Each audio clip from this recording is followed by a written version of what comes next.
कर रहे हैं जिया खान की, जो सालसा सीखती थी, पियानो बजाती थी और जिंदगी से लवरेज थी, कई तरह के डांस करती थी, लेकिन आखिर में खुदकुशी कर ली।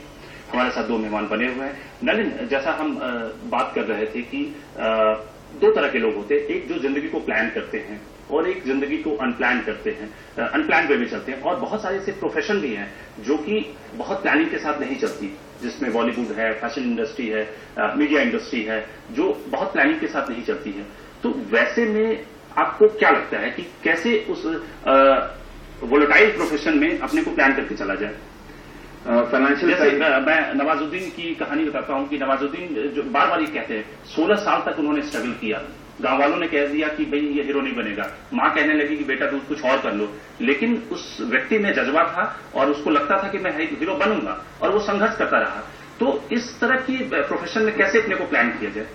फाइनेंशियल प्लानिंग एक बहुत जरूरी है कि रोजी रोटी आपका एकदम सेफ रहे। Rest, you have to take a risk. आपको वो रिस्क लेना पड़ेगा और किलर्स इंस्टिंक्ट के साथ जाना पड़ेगा। आप इतना सिक्योर अगर आप लाइफ चाह रहे हैं तो आप गवर्नमेंट जॉब में एक क्लर्क का नौकरी कीजिए। आप स्टार बनने क्यों आ रहे हैं? बिल्कुल। जब आप चाह रहे हैं कि लाखों का आप एक सक्सेसफुल एंकर हैं, अभी लाखों लोग आपको देख रहे हैं, तो इसके लिए आपने प्लानिंग की है और ऑन द स्पॉट बहुत कुछ इम्प्रोवाइज आप करते हैं। और कई बार ये होती है कि पर्टिकुलर प्रोग्राम की टीआरपी अच्छी जाती है तो उधर से प्रोड्यूसर कॉल आता है, नहीं इसको इलाबरेट करो, ये करो। तो बहुत ज्यादा प्लानिंग एज सच नहीं, ऑन द स्पॉट डिसीजन भी आपको लेना पड़ता है। यही मजा है इस फील्ड का, इसको एंजॉय कीजिए, ठीक है। और it's worth a try. Despite ये सुसाइडल केसेस जो होते हैं ये हर इंडस्ट्री में होता है। सिर्फ आप मीडिया के बारे में या फिर फिल्मों के बारे में आप इसको नहीं लीजिए, ये हर एक केसेस में होता है। एक काउंसलर आप जरूर साथ में रखिए, एक मेडिकल काउंसलर जो कि अच्छे तरीके से आपकी काउंसलिंग कर रहे हैं। और इसको अगर आप मुझे लगता है कि जरूरी नहीं मेडिकल काउंसलर, क्योंकि इंडिया के अंदर जो काउंसलिंग का कॉन्सेप्ट है वो बहुत डेवलप नहीं है। लोगों को ये लगता है कि काउंसलिंग वही करवाता है या वो मेंटली अपसेट हो या बीमार हो, या जबकि नॉर्मल ह्यूमन बीइंग, मुझे भी किसी वक्त जरूरत पड़ सकती है, आपको जरूरत पड़ सकती है।